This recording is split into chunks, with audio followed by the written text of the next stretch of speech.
Hey, all my Crimsonites, and welcome to the Crimson Cure channel, where we embrace our femininity, increase our womanly value, and celebrate our brothers. So join me on our feminine journey to learn, heal, and grow.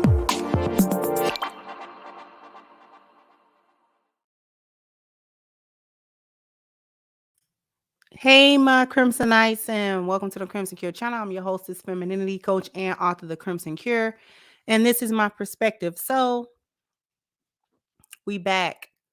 Tia's back, y'all. It's at this point, it's just sad. This is a case study. I would prefer not to bring her up anymore, but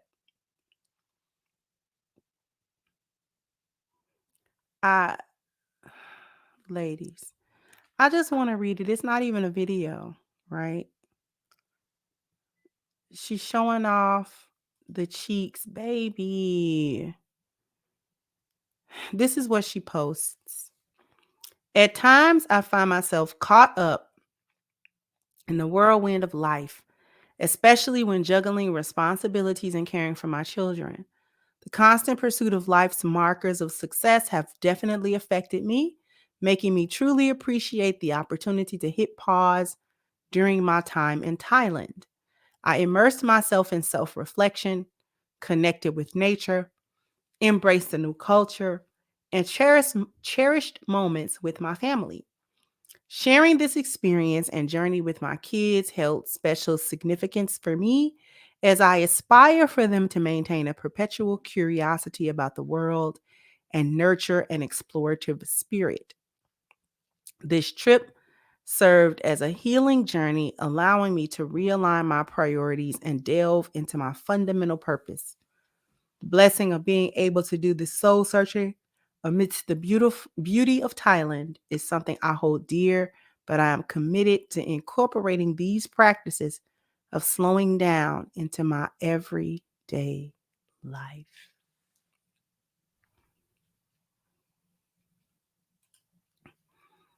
And these are the pictures that she wanted to post.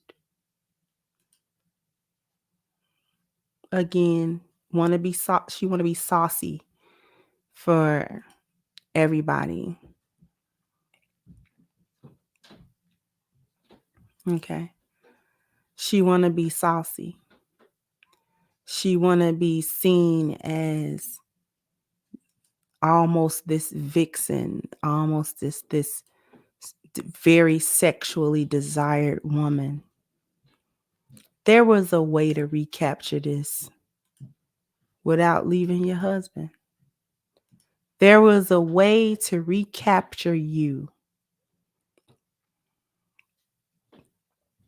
There was a way to recapture you as a woman within your marriage. There was a way. Because this is what this is. She left that marriage thinking she was going to go out here and have all of these different experiences that she believed being in that marriage stifled her from being able to have. That she wasn't going to be able to have these experiences. She wasn't. What part of coming to Thailand wasn't she going to be able to do? What part of spending some money to go to a beautiful part of the world and be there for a while, what part of that couldn't she have done while she was married? Apparently, she brought her children with her because she was saying about spending time with her family. So this is not a trip that she took without her, at least without her children. We have to assume Corey's not there, right? Family trip. She could have even paid someone on some of these occasions to watch her children. They're not really small, little bitty kids. You know, they school age children, but they're not like toddlers or infants or anything.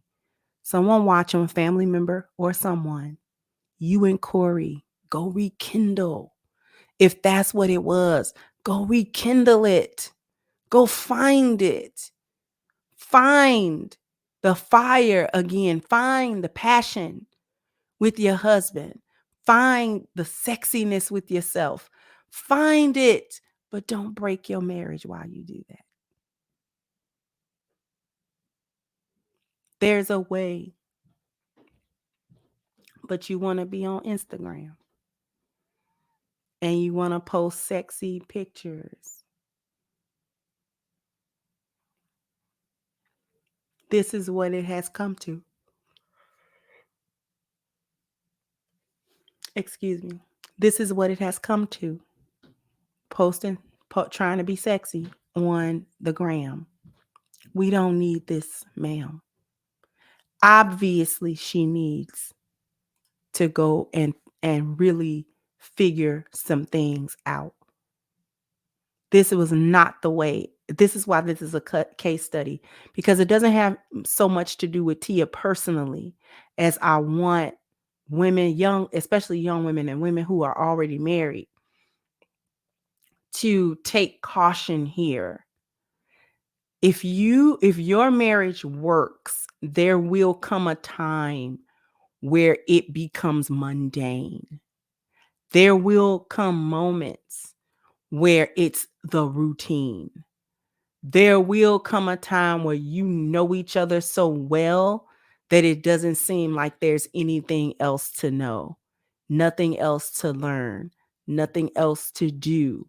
And it is at those times where the enemy comes to you to make things, make you unhappy about them, to make that predictability into something bad, into something that holds you back. That's what the enemy will tell you, that this marriage has held you back.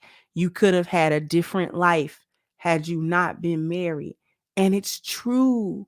You would have had a different life had you not been married. But the thing that you got to think about is, would it have been a better life?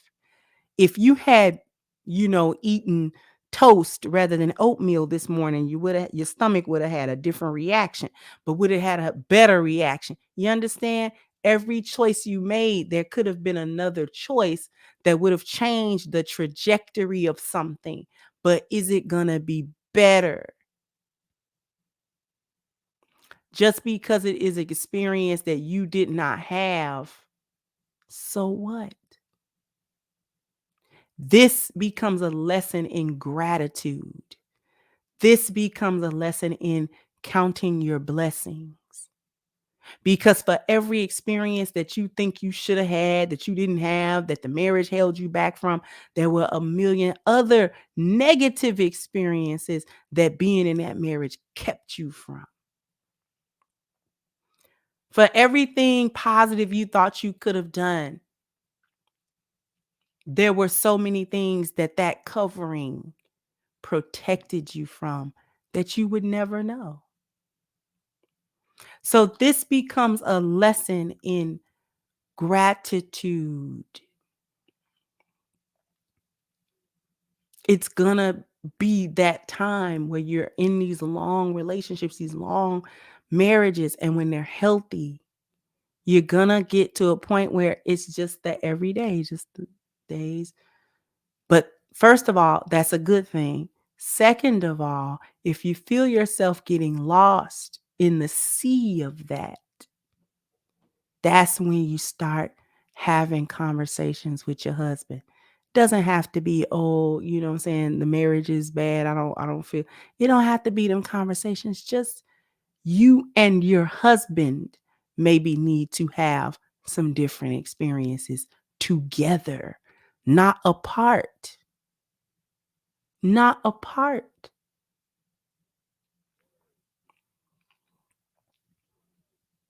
Especially if y'all comfortable. Babe, we comfortable. Like, we don't really want for nothing, you know? I work so hard, you work so hard. I'm not saying don't work hard. I'm saying let's take a little bit break. Let's do something we haven't done. What's the thing you want to do? Because he has things he wanted to do that his responsibilities might have kept him from. Ask him about them. What you want to do? What was the thing that you wanted to do? What's the thing you wanted to see? What was the thing you wanted to learn? Let's do it. Use the concept of YOLO for that. We only live once. We only got this one time. Yes, there's work. Yes, there's responsibility. Yes, but life is not made only of that.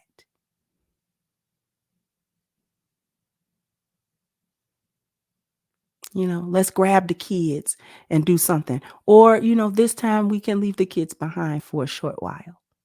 It's just me and you. It don't even gotta be this big extravagant thing. Staycations is it, especially when you're on a budget. Let's just go out to a suburb or somewhere, maybe an hour away from where we live. Just drive a little bit. Let's take a day trip, a few hours. What's necessary, what I'm trying to say is the reconnection. The reconnection. Don't let the everyday mundane take you away from the connection between yourself and your husband, because that is when you find yourself again. You remember why y'all love each other, why y'all in this marriage together, why y'all had kids together. I'm trying to tell y'all how to be married. A lot of people walk down that aisle, but they don't know how to be married. This is a tragedy, and people don't see it. This one girl, she said, can't believe she left her marriage just to be a single, unmarried mother. I don't know why Black women glorify this, but it's sad to see.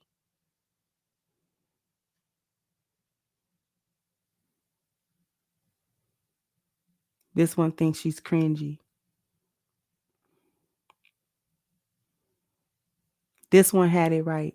She's like a church girl trying to rebel against her pastor dad. Right? The one guy said, please go back to your husband.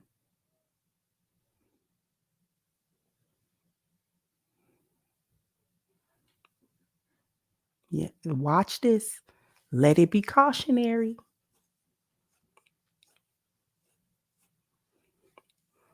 Fumbled a whole marriage. Whole marriage. She didn't need she didn't need a divorce. She needed to reconnect with her husband. That's what she needed to do. Find out why she loved him. Reconnect on why he loved her. Why have they been together so long? Just bored. You do lose a part of you in long marriages, especially as a woman, especially if you're being a lioness and you are being submissive. There is a part of you, there's a part of your identity that melds into him. It's just gonna happen. That's just the way it is. It's not bad. It's not a bad thing. It's not something to be avoided. But when you get into that portion of your relationship, it's also not a reason to end the relationship in order to go find yourself again and reclaim that part of your identity. That part of your identity is the part that the Bible and it talk about becoming one with your husband. That's the part of it. That's what that feels like. It feels like you're no longer quite you. It's supposed to feel like that to a degree. And you go back, you go to reconnect with your husband because that's where that piece went. That piece of you is in him now. So in order to reconnect with it, you got to go reconnect with him so you can touch that piece. Does that make sense? Jump down in the comment section. Let me know what you think. Like, share, subscribe to the channel. If you have not, once again, I'm your hostess, The Crimson Cure, and this was my perspective. Bye-bye, Crimsonites.